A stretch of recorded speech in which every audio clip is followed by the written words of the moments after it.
Okay. You're also doing a bunch of things. I'm not sure. I'm all the way down here. All right, there it is. Yeah. Great. Okay, so I'll start recording right at 7:30. I'm trying to think what else is there. So I can spread out here.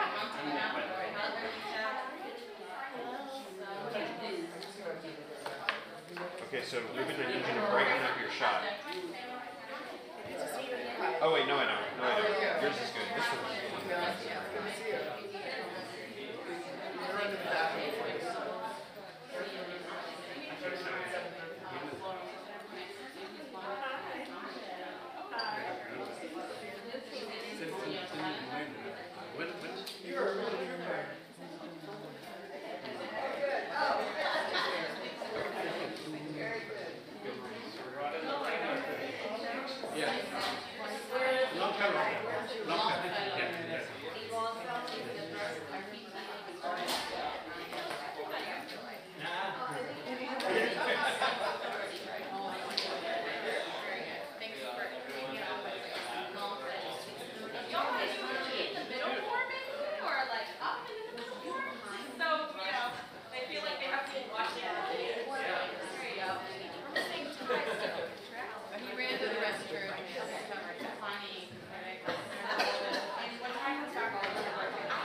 So where's the video?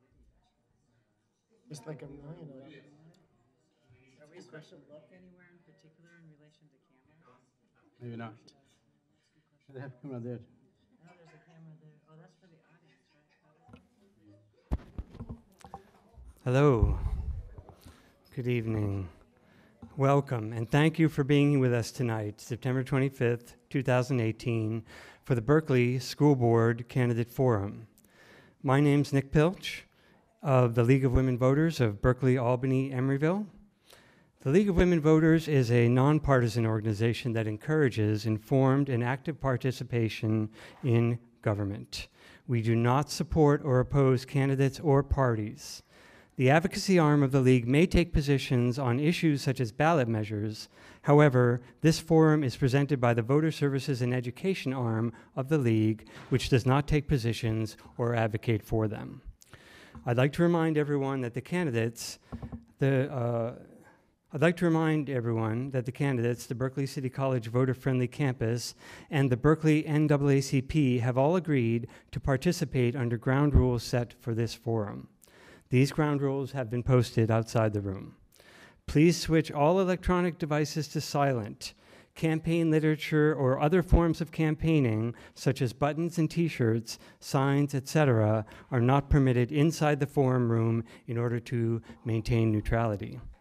We are videotaping tonight's forum, broadcasting through Berkeley Community Media, and the session will be available on our website at LWVBAE, stands for League of Women Voters, Berkeley, Albany, Emeryville.org, or through votersedge.org/CA.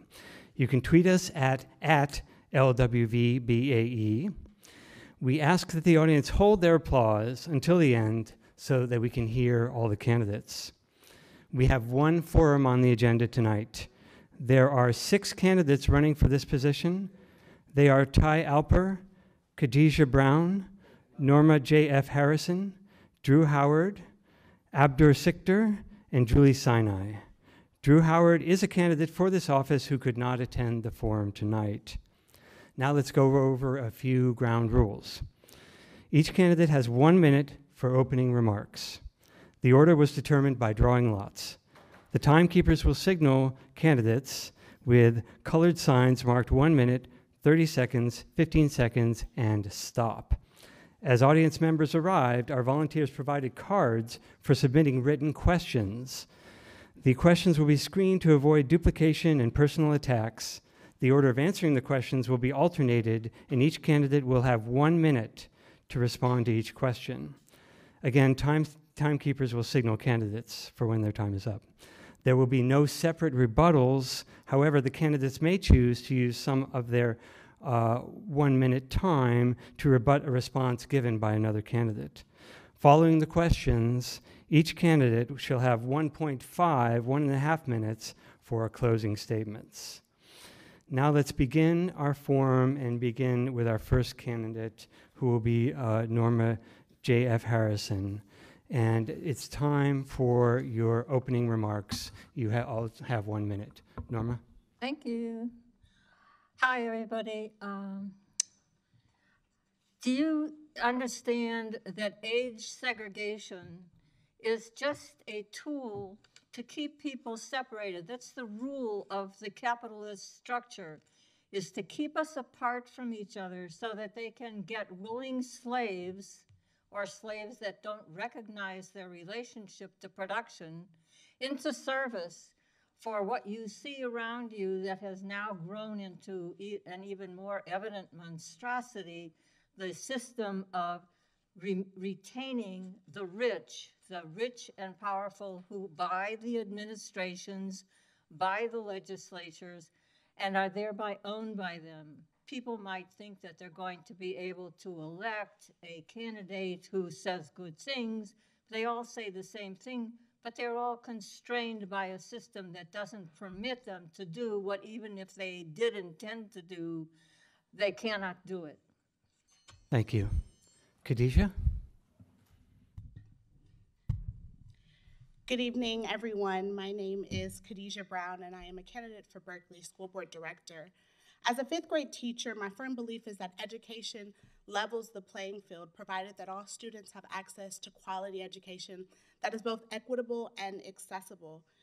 As a proud product of Berkeley schools myself, and as a current president of my school site council, I'm committed to the academic and holistic success of our students. The time is now to do more work to close the opportunity and achievement gaps that plague our communities. I have a long history in identifying and assisting the needs of others and developing real-life solutions. I lead international service projects for education and health around the globe, and I will be a champion for closing the equity gap, an advocate for educational and workforce pathways. I will promote fiscal accountability and support best practices that provide the best education possible for our students. Thank you. Thank you. Abdur? Good evening. My name is Abdur Shikdar, and I'm a candidate for the Berkeley School Board. I born in Bangladesh and growing up in Singapore, New Zealand, Australia, and US. And I think I'm a very unique candidate in terms of the diversity I have, the educational background. And I was lucky that I was educated in 5 countries. And I know we have a lot of issues in Berkeley School District, especially funding and all others, achievement gap. And I know that we have board members working in the board for 12 years and more, actually, some of them. And still, we don't have any change on achievement gap. So I was very surprised to do that, to hear that actually from the board meeting itself. So I think we need to change the face, to change the outcome, and I think I'm a very strong candidate to do that. Thank you. Julie? Hi, my name is Julie Sinai, and I'm also running for Berkeley School Board. And on this National Day of Voter Registration, I really want to thank the League of Women Voters for hosting these kinds of forums. They're really important. I'm a longtime Berkeley resident. I have 2 Berkeley graduates. I'm a proud parent.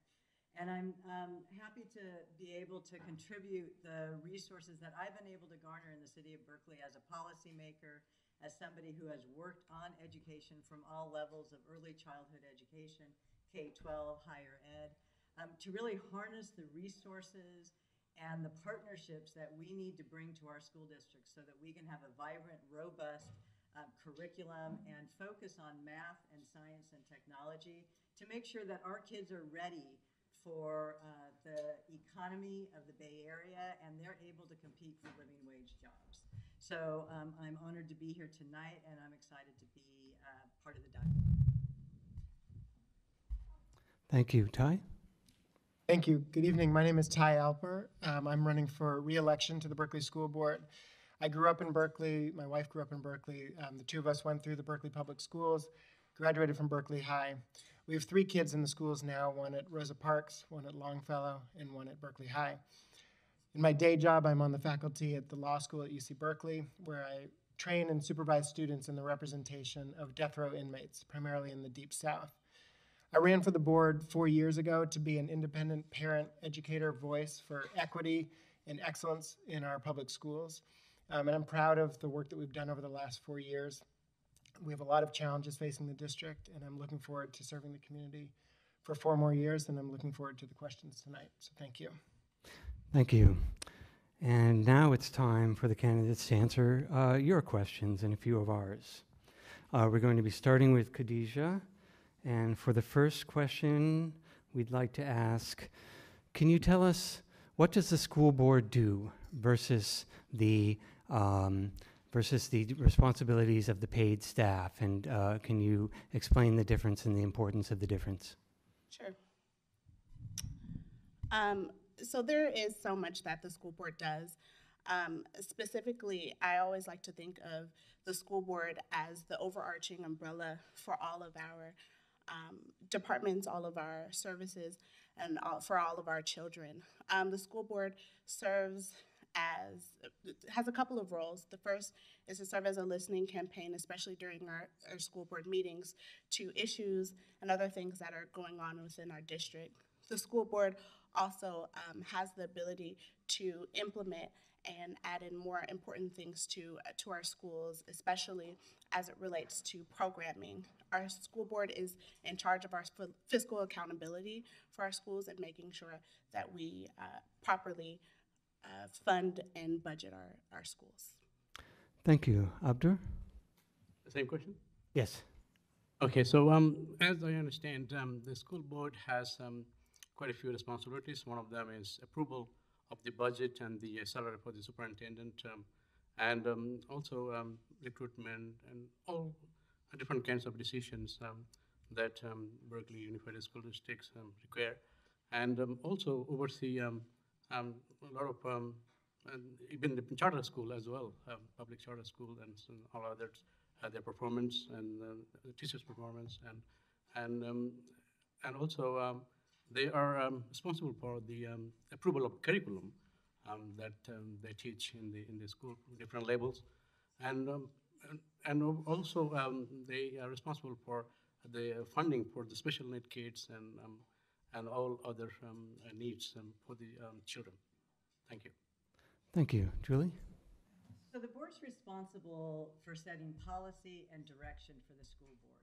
It is the board's responsibility to make sure all of the children in the district are getting their academic needs met and that they're achieving in our communities.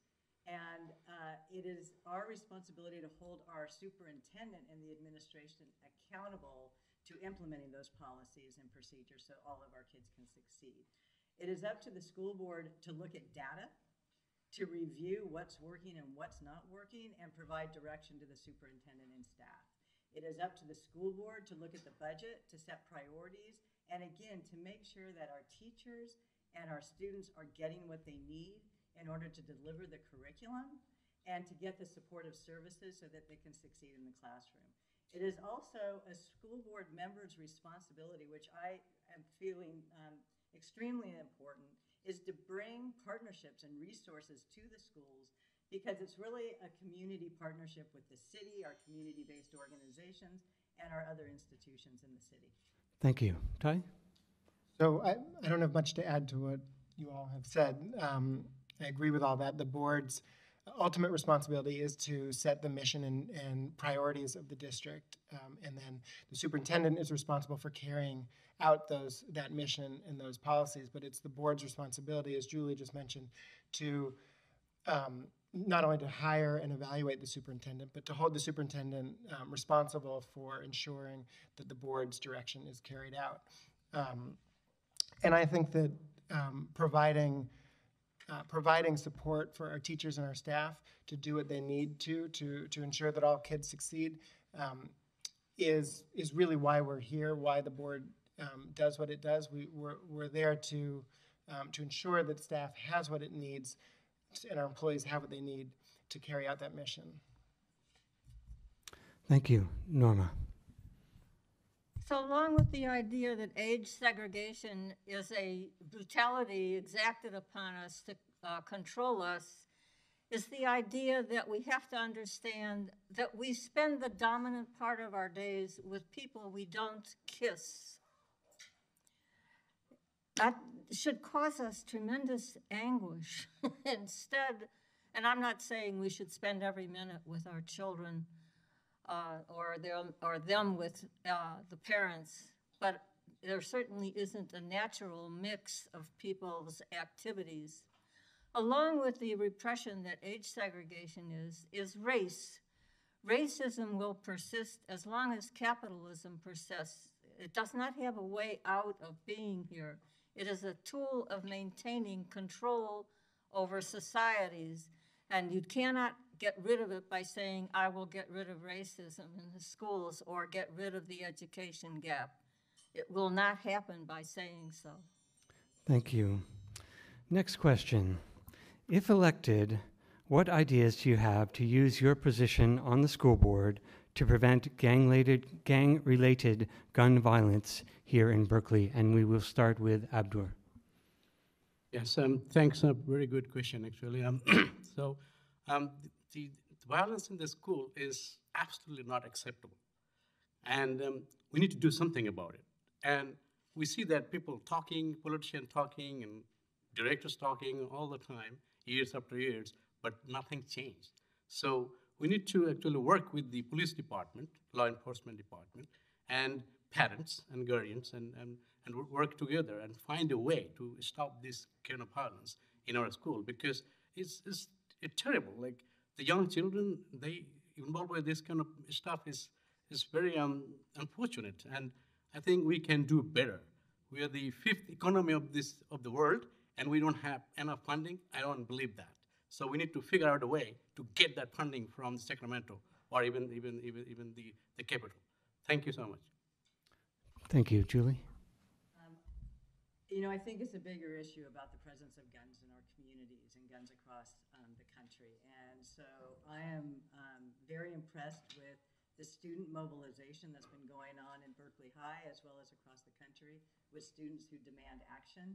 They've been working to impact local policy, state policy, and federal policy. And it's not, I wouldn't restrict it to an issue of whether there's gang violence on school grounds. Is we need to make sure that our schools are safe, that all of our teachers and staff and the school community have been trained in active shooter training. We need to make sure that we get guns off the street, and I really support working on ordinances that make sure that anybody who has a legal gun in their house, make sure that they've got it locked up and inaccessible to any other individuals. And I think we need to make sure that our teachers and our staff and the adults in our community are vigilant, and that we're working together to increase awareness with our youth. Thank you. Ty? Yeah, I mean, keeping our kids safe in our schools and around our schools is really our highest priority, and we need to address it in a number of different ways. There's, in addition to the things that Julie just mentioned, we also have infrastructure safety improvements that we're making in the wake of the recent tragedies across the country, in terms of Columbine locks and more fencing and securing the schools themselves. In terms of gang violence, in particular, we have excellent intervention counselors at the high school. Their caseloads are always too high. I wish we had more funding to hire more of them, but they are very aware of the community and what our kids are involved in. And I think the research has shown that when kids feel known and loved in the school, and they have an adult looking out for them, that's the way that we can make impacts with those kids. Thank you. Norma? The place of school is to divide people into successful, not so successful, a little bit getting along, and unsuccessful. There's such a thing as failure that goes on in the school. There shouldn't be. There shouldn't be failure for anything. There shouldn't be failure for you and me. It is a tool, again, of division and oppression and suppression. Competition is the basis of it. You have to get ahead. You have to take advantage of opportunities. There shouldn't be opportunities. There should be activities that we all engage in according to our tastes and time that are out there that need to be engaged in. The idea that we have to compete with each other is cruel and wrong, and we have to declare against it in every way that we can see, especially to get rid of this idea that the child should not be working. It's all right for children to work. Thank you. Khadijah? I do think gun violence is a huge issue in all of our communities, not just gang-related gun violence, but gun violence in general. There's so much work that can be done to end gun violence and also keep it away from our schools. There are two really phenomenal programs, and if you have the time to look them up, I think it would be a phenomenal asset to our schools. There's the Start With Hello program and also the Say Something program. Both of those programs do lots of work to ensure that guns are not brought to school, and also that kids, when they come to school, they are noticed and aware. A lot of times you see a lot of gun violence in schools because the children said that they didn't have anyone to talk to or no one noticed them at school. So it would be wonderful to add two programs like that to our schools, so not just in gang violence with guns, but also gun violence in general. Thank you. And I believe the next question starts with Julie. What do you think about charter schools? Charter schools? I think the priority that we need to focus on as a community, and especially here in Berkeley, is strengthening our public schools. I think that charter schools have surfaced across the country because people felt public schools were failing them. In Berkeley, we have a really strong public school education system, and we need to continue to reinforce that. We have one charter school here in Berkeley, and the school board is required to charter them if they meet the criteria that have been laid out. But I think the focus of what we need to do is strengthen our Berkeley public schools, and that's where our attention should be. Thank you. Ty? I think there's good charter schools out there. There's bad charter schools out there. In general, I'm not a fan of charter schools. I feel that they typically drain resources from traditional public schools, and they don't tend to have the same oversight and transparency and governance that traditional public schools have. So it's not that some charter schools aren't doing some really innovative work, educational work, but I don't generally support their expansion. As Julie mentioned, we only have one charter school in Berkeley, so the issue is not as salient in our district as it is in neighboring districts. Thank you. Norma? Charter schools arose like everything else that arose for profit. Food being for profit. How absurd. Charter schools are something that make money for people. I mean, Julie's right about the question about whether or not our schools are failing. Our schools are a failure for us. For the rich, they're fine. They serve the purpose. They're a result of corporatization and monetization, profiteering. Along with what's not workable is testing. I want that when a person is a carpenter and fixing my steps, that a child has an option to be with the carpenter, to help out, to learn, to be able to do things that feel good to do, instead of to have to sit in a classroom and use milk cartons cut up to make cities out of. You know, I don't know if you've ever seen these kinds of. Thank you. Khadijah? I am a supporter of the best public education that our students need. I am a teacher, a fifth grade teacher, and I am a teacher at a charter school. However, in my experience at my school, I've learned that there are two types of charter schools. There's one that is a for-profit charter school that is supported by these major companies. And then there are also nonprofit charter schools that work to support our students in the best way possible.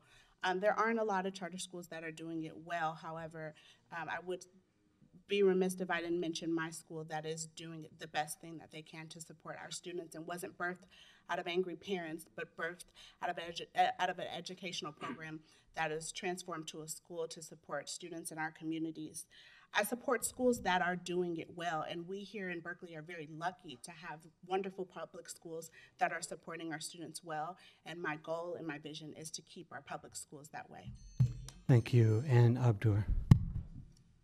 In our public school, we have a lot of issues, and we need more funding to make them better.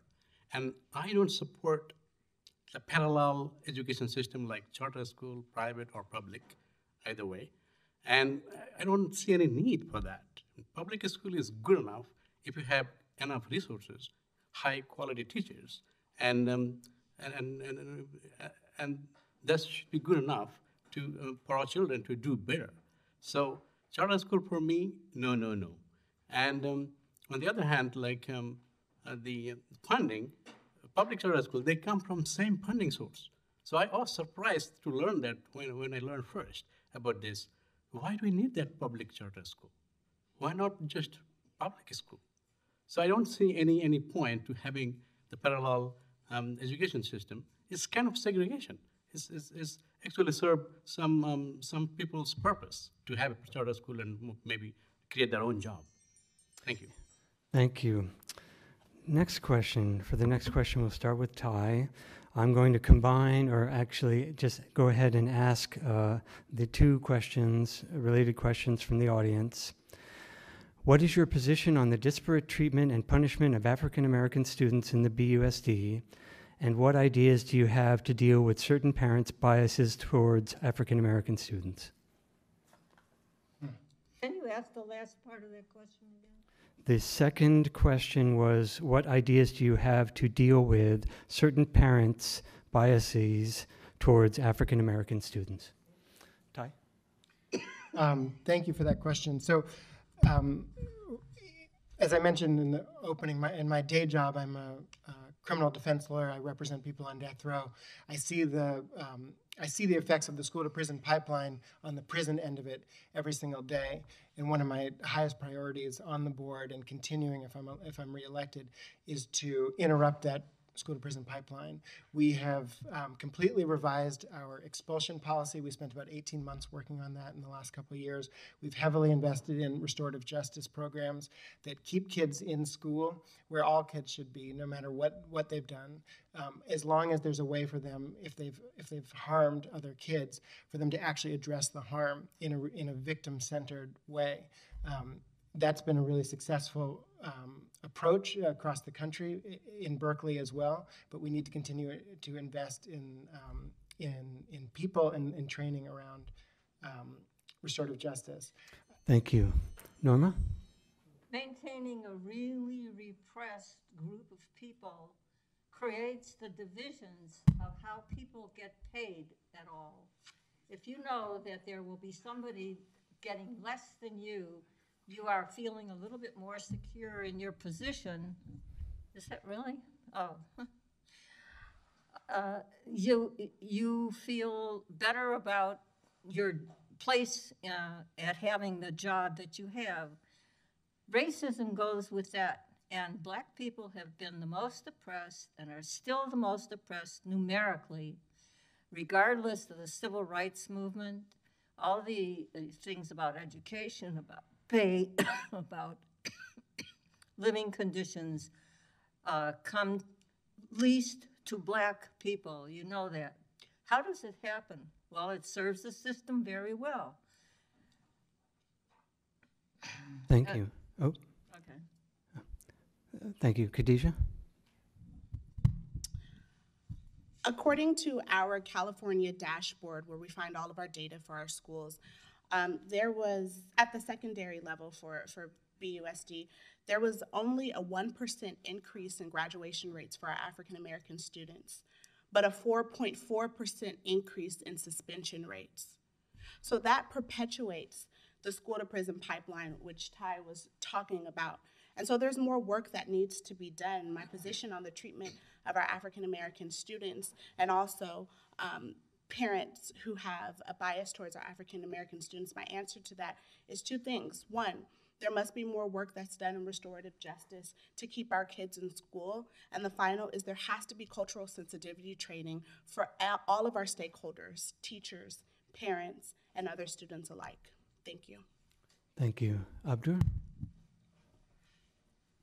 In terms of the achievement gap or vision pipeline, school pipeline, is to reduce that, to my view, I think as a parent, we should take responsibility, big time. Because it's very important, like if you, it's my children, it's my child, my daughter, my son. And if I just blame teachers, okay, why don't they teach my child as other childs? That's not good enough excuse.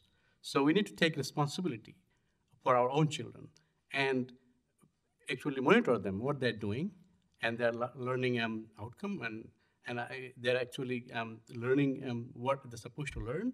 We need to monitor them weekly or daily basis. And then we take some responsibility about this. And also the bias about that, I think we need to, as a community, we need to learn from each other. And we need to look outside of the country, actually, to learn from other countries. Thank you. Thank you. Julie?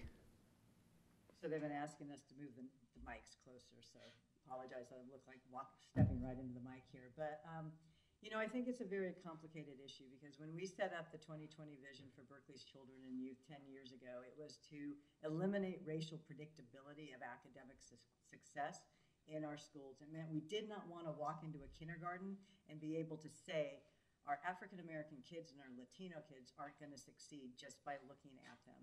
And so we set all these activities in motion, of which the City Council heard a report today. And we've seen a reduction in suspensions and disciplinary actions, but it's been disproportionate. And our African American and our Latino students are still having a higher percentage of these disciplinary actions. I agree with Khadijah. We need to look at cultural humility and cultural competency training of our entire teaching and classified staff. And we need to have dialogue and cultural humility training within our community. Our communities are gentrifying. Our populations are changing, and we need to learn about how to be sensitive with each other. Thank you, Julie. And Julie, it appears your mic might not be working, either the switch or share with Ty. Okay, thank you. And let's see. For the next question, we're going to start with Norma again.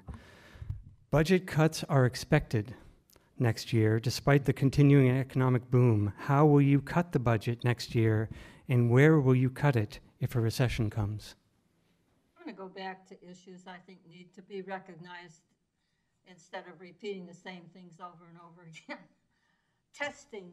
So the child goes off with the carpenter and, oh, thank you so much. The child goes off with the carpenter and does a job of fixing the steps. And then they test themselves by seeing whether they did a good job. See, and this is for anything that people do, is to see whether or not they're doing the thing that they wanted to get done and doing it properly. And if not, what else needs to be done? Because they work together with people who have done it before and are able to make it work satisfactorily. Testing is a bad tool, and it hurts people, drives people crazy. Everybody's a genius, and all of this gets repressed by the schooling so that people don't manifest that genius. Thank you. Khadijah?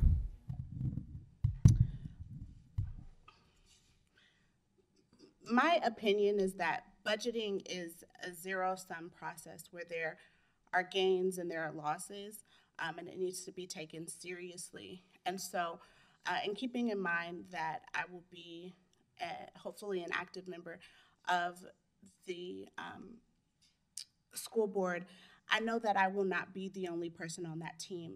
And so it is, to me, not the most appropriate thing to answer that question right now, because there's dialogue that needs to happen with the entire members of the school board in order to move towards success for budgeting for our schools. Thank you. Abdur? Yes, in terms of budget cut, we need to actually investigate all the avenue we have, that what program is working and what is not working, and what resources we can reduce from some area, and very urgent need we can focus on those areas. And if I get elected, I'll look at it as a business perspective, because I'm an entrepreneur and a teacher myself. So I know that how to reduce the cost and effectively use that cost in different areas. So I'll focus on the various the area we have to look at closely that what is working and what we can reduce from one side and then put it on the other side. And that will be my approach. Thank you. Thank you. Julie? So this is a really good question, because there's not a lot of fat on the school district budget to do cuts, and they cut over $1 million, and last year, Ty can attest to that more clearly, and they're looking at another $1.5 million or $2 million in the coming year. So I agree with Khadijah. This is a community process. We have to identify what the priorities are and really work together to identify where the reductions are going to be, because wherever the reductions are, they're going to hurt. I also think we need to look at how to bring in new resources into the community and into our schools. I think we need to look at partnerships with our private sector, look at how we can infuse professional development by working with our higher ed partners, and look at our special ed program. We had a very comprehensive assessment, and there were some recommendations on what could both improve the program and also potentially look for some efficiencies. So I think there are some opportunities, but it won't be an easy task. Thank you. Ty. Thank you. So we are better off than a lot of other districts in the state, partly because we did make significant painful cuts last year, and because of the generosity of Berkeley taxpayers who have supported through BSEP low class sizes, supports for professional development, supports for struggling students. But we are going to have to make more cuts in the coming year. As Khadijah and Julie both said, it wouldn't be appropriate to say what we're going to cut now because we don't know. We have a very robust public process that we went through last year that we're about to start again this year, where we get input from parents, teachers, community members, classified staff about what they think the best areas to make reductions will be. I can say that as far as principals go, we try to make cuts as far away from the classroom as possible, and we try to fund only programs that we can back up with evidence or data or research to show that they work. We can't afford to have sacred cows. We have to look at all of our programs across the board to make these difficult decisions. Thank you. For the next question, we'll start with Khadijah, and I have the opportunity of combining several audience questions that focus on the same thing.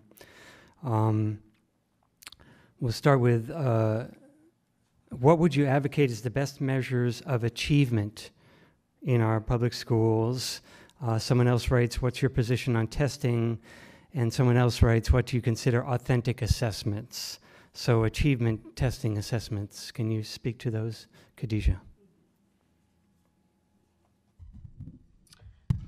So as I mentioned before, I am a fifth grade teacher. And in my everyday work, it is my duty to attest how students are grasping information. And so I do that through a couple of ways.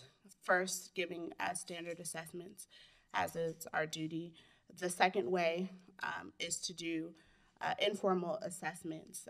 Some of those look like quick checks or conversations with kids. But the most important thing is that we measure our assessment. There's measure our kids through some sort of assessment. There's so many conversations about which assessments are great and which assessments are not. And so I would love to engage in more conversations with all stakeholders to see which assessments would be most appropriate for our students here in Berkeley. Thank you. Abdur. Yes, in terms of identifying that our children, how they're doing in the school and who is doing good and who is not doing good, we have to introduce some assessment, of course. So the test is one way to do it, but it's not a test I'm talking about. But for young children like kindergarten and grade 1, grade 2, I think that's too early for them to have that kind of standard test. So that assessment, I think, should come from the teacher, so day-to-day basis. So teacher, they work with the children day-to-day basis. They have a better idea, like which students needs what, and how they learn, and what they learned, and what are the things they couldn't pick up. So they can put emphasis on that, and then they have a opinion on that children's education achievement. So I think that for the early age, from kindergarten to grade 2, I think should be through the internal assessment by the teacher, and the other can be standard test. Thank you. Julie. So I believe that our education needs to be data informed, and it needs to be measured on whether or not our students are achieving. So we do need some level of standardized assessment. And it's good to have a standardized assessment that you can measure across the state so you can compare yourselves to like districts. I think one standard assessment within the different curriculum is enough, and I think local assessments like Khadijah was talking about, whether you do classroom check-ins or whether teachers have come together collaboratively to create a local assessment for a specific curriculum is really important. I think teachers have to be in partnership with the administration when they're looking at assessment. That's not something that the school board or the administration should be dictating on its own. I also believe that we need to support our teachers to collaborate in using the results of the assessment to inform their practice, because assessment for assessment's sake is useless. Thank you. Ty? Yeah, I want to pick up right where Julie left off. To me, the most valuable assessments are the assessments that inform instruction. So excellent teachers like Ms. Brown here, and my 10-year-old just said to me the other day, I wish Ms. Brown was my teacher. They're assessing their kids every day, and they use a variety of techniques. So some of it are standardized assessments, state tests, but those aren't usually the ones that inform instruction. There's video assessment, there's just observation, there's quizzes, there's local assessments, there's other teachers coming in and watching your class. There's so many different ways to gather the kind of data that Julie mentioned that can be used to actually improve your practice and improve the instruction. So many of the skills that we want our kids to have, confidence, leadership, public speaking, collaboration skills, those can't be measured by traditional standardized tests, but we really care about those, and we do want to assess how we're doing at teaching our kids those skills as well. Thank you. And Norma? All of this is because children are in error. There's something wrong with them and they have to be fixed. And we're going to put them through these processes that are antagonistic to them and fix them. But there's nothing wrong with the children. What's wrong is, and I say it again, it's the capitalist society that is demanding the obedience to getting ready to serve in it, to getting the mentality that is going to make them able to fit in to a very abusive society. And I know you're familiar with the abuse. You read the headlines in the newspapers and some of the other areas in the newspapers and on the TV. My book says that it says, School's the Opposite of Education, a study to release us from our confinement. It's very difficult for people to cut loose from the formations that we're accustomed to, like the 8-hour day, for example. Thank you. Okay, so the next question will start with Abdur. What does authentic community engagement look like? Authentic community engagement. I'm not really clear about this authentic means in here. I mean, the better way to communicate is, communication is always two-way work. It's not one way that I'm here talking and nobody's listening and nobody's responding to my question. That's just one-way communication. So communication had to be two-way communication, and that may produce some results. So to my understanding, authentic means that. Thank you.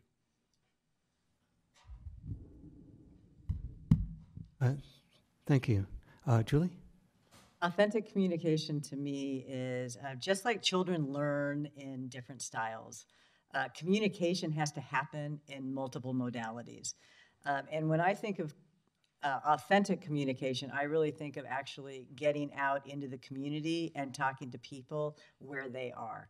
And when I think about parents in our community, and particularly parents in our school community that are traditionally not engaged with typical school activities, the best way to get to them is through their after-school programs, through their faith communities, through their neighborhood associations, through their workplaces, through the laundromats. Is we really need to reach out in different ways, not just with social media and newspaper, but through talking to people one-on-one.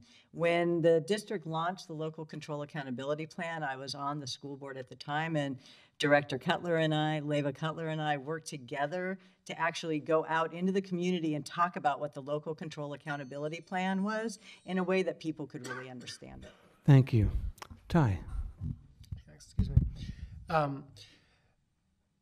Authentic community engagement is the opposite of lip service, and I think that sometimes community engagement can feel like lip service to parents and other members in the community. So I think to truly engage with the community in a way that's not just giving lip service to it or checking the box, definitely the things that Julie just mentioned, taking the time, it takes a lot of time. And so there has to be a real commitment on the part of the district. We're really going to put the time into this to be respectful of community members and then make sure that we're engaging not just with the community members who come to the board meeting, but that we're engaging with a real representative group of community members. So that means doing the outreach that Julie said. It means real translation. It means real-time translation. It means being thoughtful about the times of day that different meetings are, so that we're actually trying to hear from people in the community because we really value what they have to say. Thank you. Norma? We live with the selective amnesia that lets us feel school was tolerable or wonderful, but it wasn't. It was painful to bear ourselves and to watch pupils who were less able to cope with the requirements be scolded, humiliated, and bullied. School stratifies us. Which of us passes, gets along, who of us is doomed to one degree or another of failure. Proceeding as though these are not the case is unfair to us all. We have to teach that the system abuses us. We don't like school. It hurts us. And it hurts the parents that have to send their children to school or do the homework with them that the child doesn't want to do, or sit and pay attention in a classroom that is giving material that is not holding their interest, which might hold their interest in 10 years, by the way. It's not that the material is altogether unacceptable. Thank you. Khadijah. Authentic community engagement is extremely important, and it goes along with the idea that our communities are only as good as our public schools. And so authentic community engagement looks like community partnerships where community members feel a sense of responsibility for the children that attend the schools in their neighborhoods and their areas. It looks like PTA partnered after-school programs. It looks like mentoring programs. And so to me, authentic community engagement is exemplified through some of those things. And it's important for us to continue that in our schools and also implement programs where more of that can take place. Thank you. And for the next question, I believe we started with Julie. We start with Ty. We started with Julie on this. I think Julie. With Julie? I think I started with community engagement. Okay, thank you. What do you see as BUSD's greatest challenge, and what is BUSD's greatest asset or strength? Oh. I think our schools are only as great as our teachers and staff are. Sorry. I think our schools are as great as our teachers and staff, and I think Berkeley has a tremendous teaching and staff pool. And I think it's our greatest challenge because our teachers and staff can't afford to live here. I think the cost of living has far exceeded the wages and salaries that our school employees are able to have. And I think it's up to us as a school board and as a community as a whole to figure out what it is we're going to do to try to retain our teachers and staff and our other public servants in this community. We need to look at a competitive salary package. We need to look at housing. And we need to keep the high quality teachers that we have, and we need to be able to retain and recruit more for our kids. Thank you. So I agree with those two, but I won't say the same two. I think our greatest challenge is that the racial predictability that Julie mentioned as the impetus for creating the 2020 vision in the first place, while we've made strides, is still a reality in our schools. We still can predict achievement. We can still predict discipline on the basis of race, and I think that is our most urgent priority. Of course, our teachers are wonderful, and our classified staff are incredible, and they're an incredible asset. I'll go with the parent and guardian community in this town. It's an passionate, engaged, educated community that wants to have the authentic engagement with the district that we were talking about in the last question, and we need to do everything we can to harness that incredible asset that we have. Thank you. Norma? One of the things that is most alienating for the children is not being allowed to be a productive member of society. They're told, they look and they say, well, my folks go off to work every day and that's productive. They don't say productive, but they recognize the difference between them and the adults.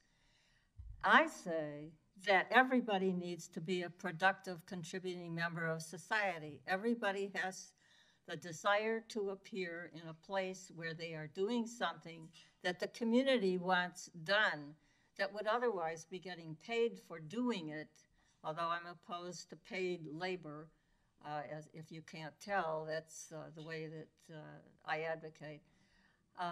Being a deep communist, as I am, I want cooperation, which is the opposite of what the capitalist system is about. You know, the capitalist system is here to hurt us for not conforming. Thank you. Khadijah? In terms of our challenges, I believe we aren't doing enough work to support all of our learners.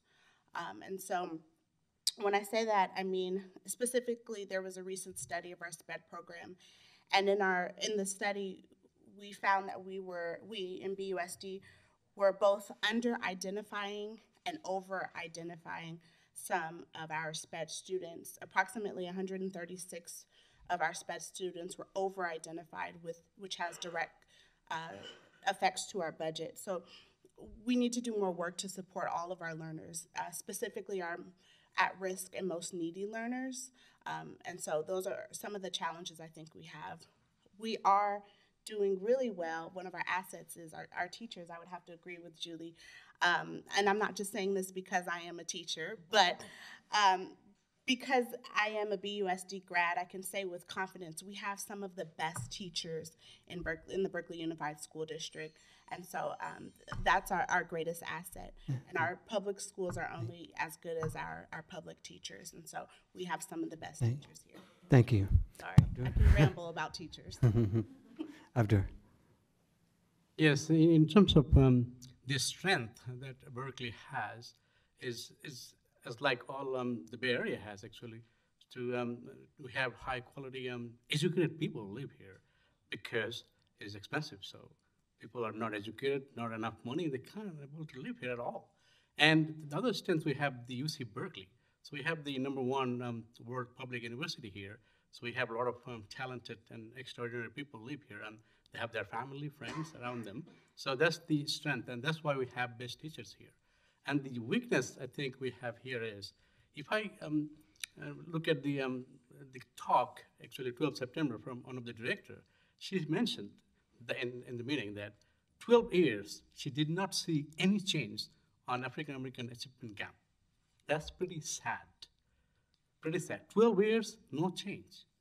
So that's pretty sad. So what is the problem? I think is the problem with myself as a parent.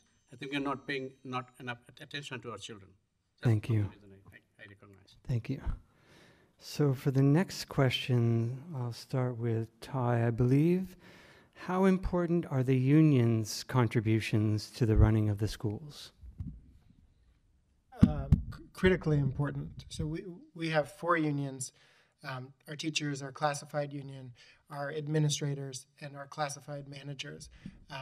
And we have a generally wonderful relationship with our unions. Our bargaining units are the backbone of the district and critical to everything that we do. Thank you. Norma? We're extremely disorganized. We don't have common interests. We don't have a way of expressing common interests because the realm of common interests is the alienation that I've been speaking of up until now. the separation of who's going to do well and how are we going to make them do well and how are we going to find out how people are going to do well. This is because the opportunity to do well is not available for most people. And even the successes, I'm collecting a book, a list of what work seems to make sense. What would be the jobs, the activities in a communist society that makes sense for a community? Well, obviously growing food, but you want to do it in a relevant way. Or building or not building, you know, taking down buildings. The construction. Thank you. Khadijah. Our unions are extremely important to our success in BUSD, and also the relationship with the unions and the school board is extremely important as well.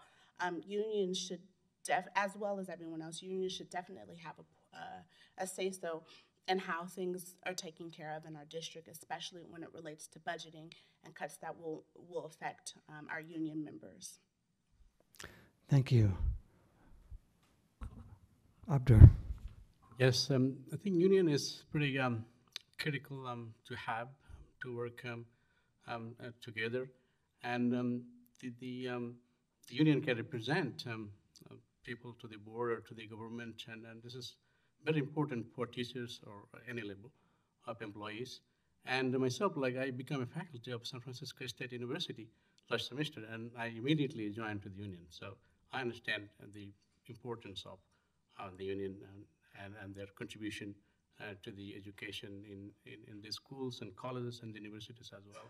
So we, as a community, we need to work together, and we need unions. Thank you.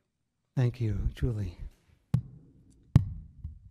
So unions provide a really valuable role, especially from the perspective of a school board. With 4 unions in the district, what they're able to do is represent the needs of their members. There's no way I, as a school board member, could go and find out what all of the different staff communities need. But the unions together, they organize and they come forward to the school board with their issues. We may not always agree, but we know that they've gone through a collaborative process to come up with their priorities. You know, the unions in Berkeley are, I don't know if they're unique, but they're definitely unusual in the sense that they're not just there representing their employees' demands around salaries and benefits and working conditions. They're partners in education. They're partners in founding the 2020 vision. They're partners in trying to address the housing crisis in Berkeley. They're partners with the school board, with the administrators, with our city officials, to really grapple with the issues that our children and our students are facing in our schools. Thank you. And thank you for not using your full minute in the last question. It allows me to sneak in one last question, which will be our final question so that we can end on time.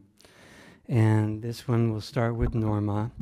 And feel free to have a brief answer to this one as well, if you'd like. What do you think is the right start date for the school year?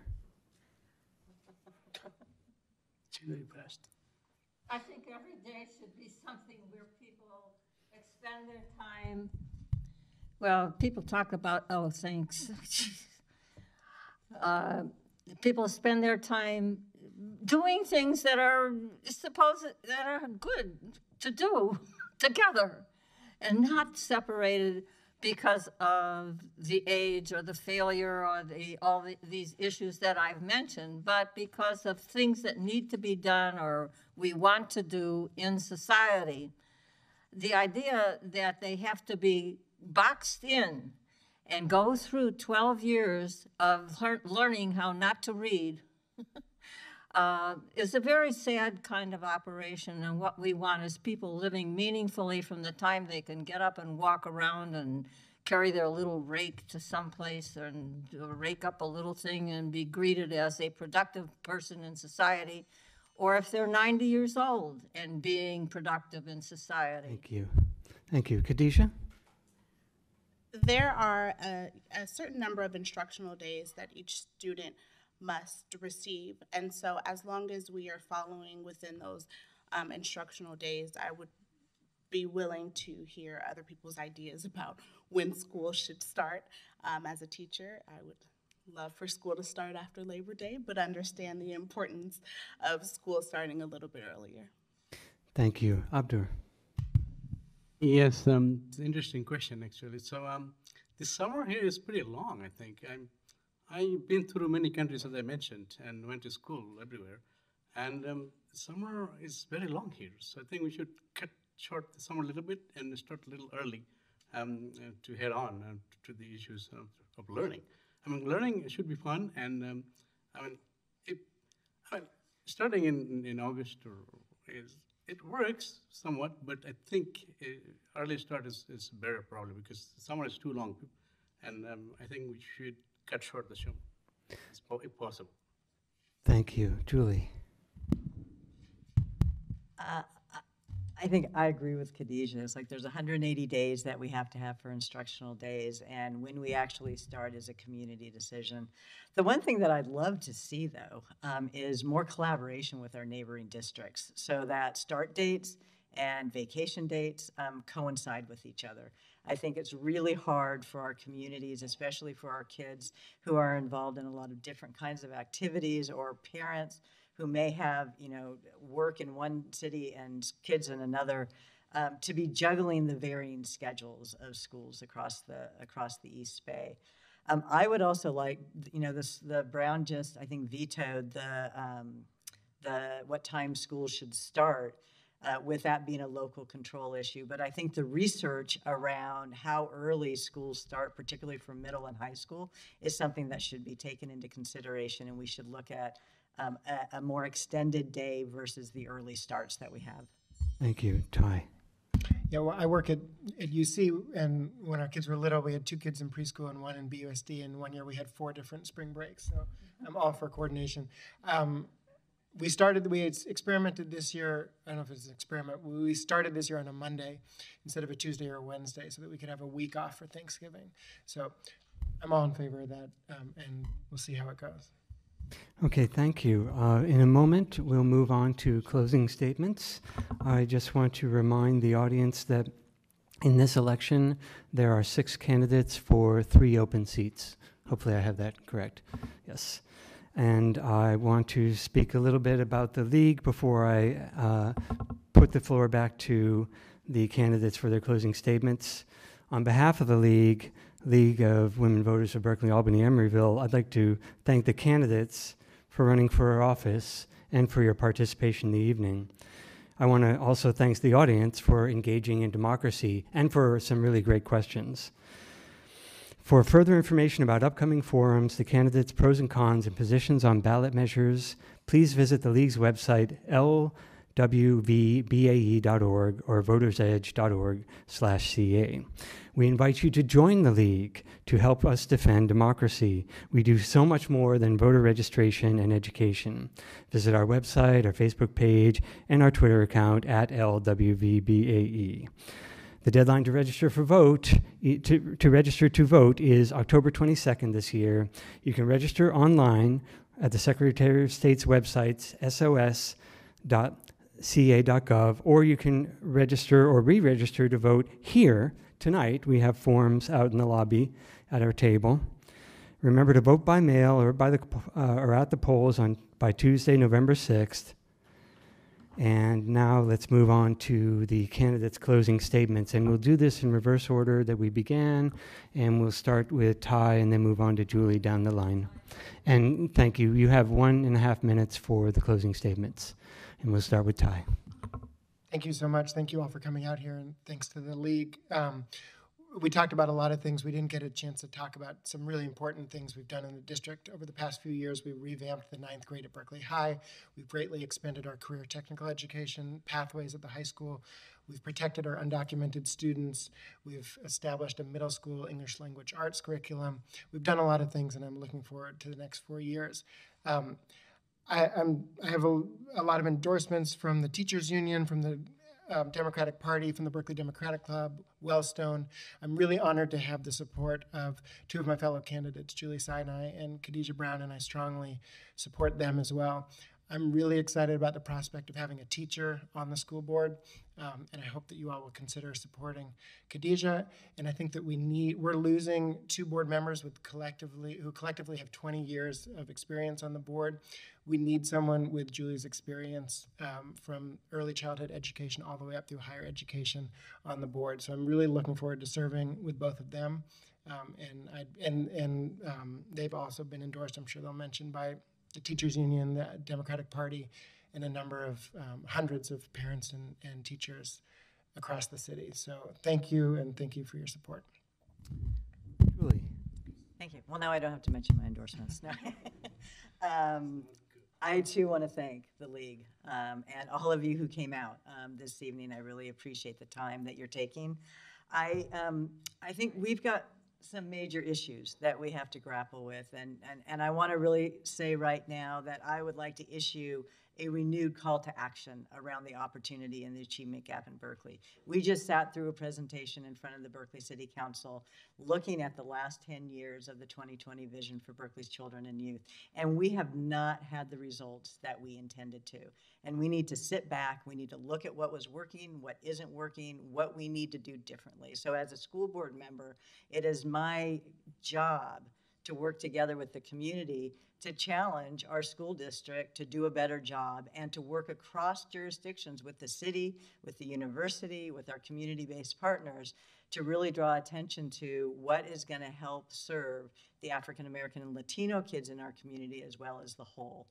I, like Ty and Khadijah, we have the support of the Berkeley Federation of Teachers. I'm honored to have the Berkeley Firefighters Association and the trade union as well as the Labor Council because of the work that we've done around career education. 1 in 3 Berkeley High students, for the first time in decades, is involved in a career pathway. That means their curriculum is contextualized and brought to real life so that when they think about their post-secondary education, it's in real terms of what their future can bring them. Thank you. Abdur. It is very sad that I'm talking about the audience. Like, it is very sad that people only like-minded people. And if you want to really change to see anything, you cannot do that with like-minded people.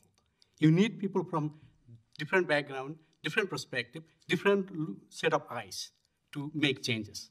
That's why last 12 years, there's no change in achievement gap. What they're doing in the board of directors, what they're doing, I don't know. And I urge to people, the voters of Berkeley, think about it. And an education board of education or a school board should reflect the community members. So in here, if you look at the demography, 19% Asian, 9% African American. So that should reflect the board members, board of directors election. So please think about that before you make a decision. Think about that. And for myself, I can say that I'm the strongest candidate among here. I have a PhD in computer science and MBA. I'm doing it right now. And I have running business for 8 years. So I know how to do things. And I believe that I am the strongest candidate and people should think about it and then they give your precious vote to people that can make changes. That's one. And the another thing is like, so if you see that, it is very sad that people who live here in Berkeley, highly educated area, but only 50% people vote. Please vote. Please go out and vote. Thank you. Khadijah. Thanks so much to the League of Women Voters for putting this together and giving all of the candidates an opportunity to share their vision for the Berkeley Unified School District. Also, thank you to all of you for coming out tonight. I know it's a pretty late evening, so thank you so much for taking your time to engage in this process. I'm excited about what's to come for the Berkeley Unified School District, and I'm excited about the opportunity of doing more work in our district. I think the current board has done an incredible job with working towards closing our achievement gap and also starting restorative justice programs in our schools. But I think there is more work that needs to be done, and I'm excited about the opportunity of taking the baton and running the race to make sure that our schools are better for our children. I'm excited and happy, along with Ty and Julie, to be endorsed by the Berkeley Federation of Teachers, the Alameda County Democratic Club, the Alameda Labor Council, the Berkeley Democratic Club, Wellstone Democratic Club, Senator Nancy Skinner, Assemblymember Tony Thurman, our very own mayor, the entire current school board, and numerous other council members, both current and former, and as well as a host of educators and community members. One of my favorite sayings is Kasiri and Injera, which means, and how are the children? I'm excited to do the work to ensure that all of our children in Berkeley are well. Thank you. Thank you. And Norma.